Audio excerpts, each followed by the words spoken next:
You know, another fucked up movie I just watched that really has been fucking with me at like I almost like think about it at night as I'm going to sleep is Greenland, bro. Have you watched that Greenland. movie yet? Uh-uh. Greenland is a movie about an asteroid or a comet that hits planet Earth and is an extinction level event. And it fucked with me, bro. You know what I was thinking about, should I go into detail about it? And I always hate watching those fucking podcasts or videos where they're like, yeah, we're going to make this spoiler friendly, so we're just going to talk about it lightly and not really give you any content of any value. So just to not ruin the fucking movie. You know what? At this point, I'm just going to go into my fucking thoughts about fucking Greenland. Spoilers coming. You have been Spoiler warned. alert. Yes. Fucking it blew my mind because I could totally see everything happening in the way it happened in the movie. Because like literally, as someone who's in the rabbit hole of aliens, I was like watching an interview with someone who's talking about like sending satellites or like going to like the moon and stuff. And they were talking about how there are so many fucking things in the atmosphere, satellites, space junk, space debris, that it's like hard to track it all because there's just so much. If you see like there's like these visual representations of all the different things in orbit around the Earth, and you look at it and it just looks like a cloud. Like, how could anybody go through that cloud without getting hit by space junk? And this space junk to be orbiting is going tens of thousands of miles an hour a second, you know, or like miles an hour. So like it's moving a lot of space in just like 1 second, right? And so going very fast. And what they're saying is like, obviously you're trying to track like all the space rocks that are coming near, but there's so much that it's like hard to even keep track of all that. And honestly, if it wasn't for Jupiter being as big as it was, we would be fucked because it absorbs a lot of the bigger rocks that might have come our way.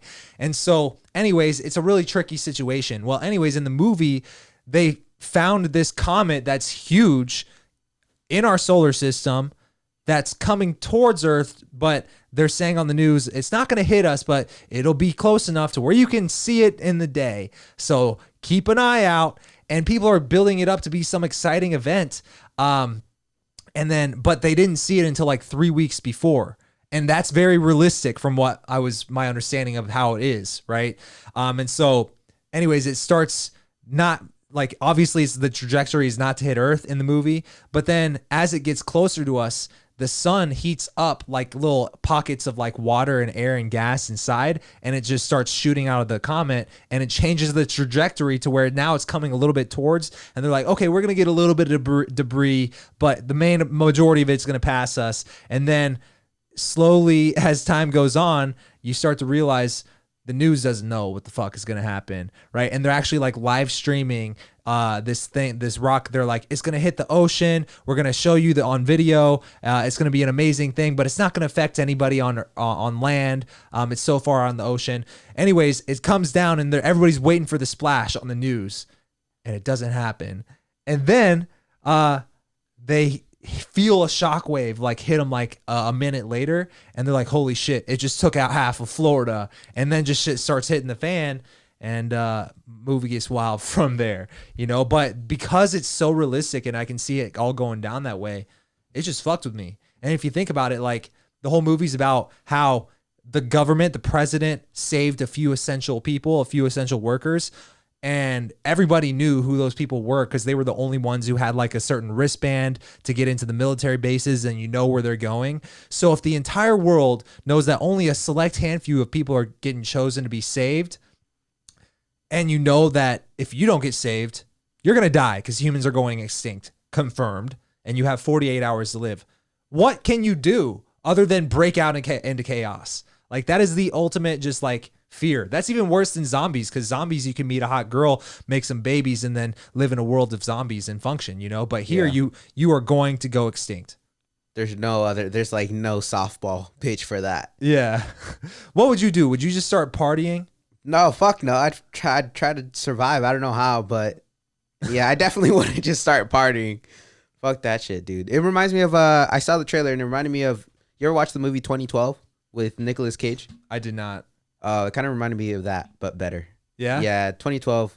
I mean, the graphics were aight, But it was essentially like the world was like there was a giant tsunami. There was just like the world coming chaos. It wasn't. I don't think it was directly correlated to like one type of event. But yeah, there was just a bunch of people fighting to get into like this military ship or something like that.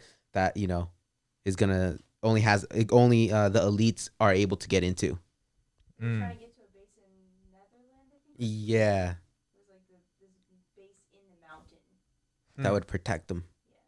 I mean, that's essentially what they're trying to do in this movie too. I guess it was almost like the same plot, but it was a fucking comet. I think that's scarier though, because I feel like that's more realistic. I mean, it happened to the fucking dinosaurs. Yeah, that was the other thing in the movie. They're like, this one is actually like 3 or 4 times bigger than the one that took out the dinosaurs, and you're just like, all right, we get it. Humanity's fucked, in the movie.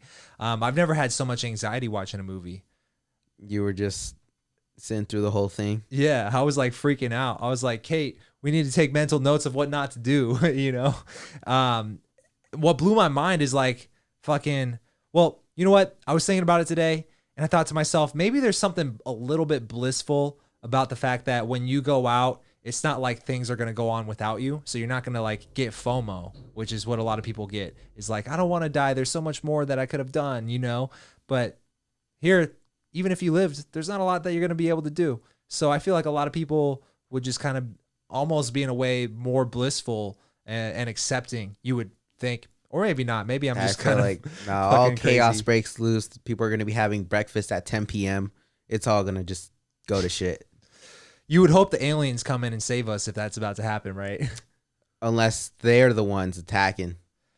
Yeah, that's true. And they just like, the comets is just their ship. And they just... I would hopefully try to survive, but like, dude, if you told me today you have to be in Greenland in 48 hours or you're going to die, and oh, by the way, there's no flights and you have to sneak onto a military base and somehow sneak onto one of their planes that they don't want to let you on, I'm like, all right, let's try it. But do I want to go out in dignity or do I want to go out in a fucking mob? You know what I'm saying? That's true. I feel like you'd die a lot quicker within those 48 hours. If you try to do like, whether it's like hijack a military airplane or whatever. Yeah. I don't know. Well, if you want to think about it in a weird, fucked up way, you can be grateful for today because at least there's not a comet headed towards Earth.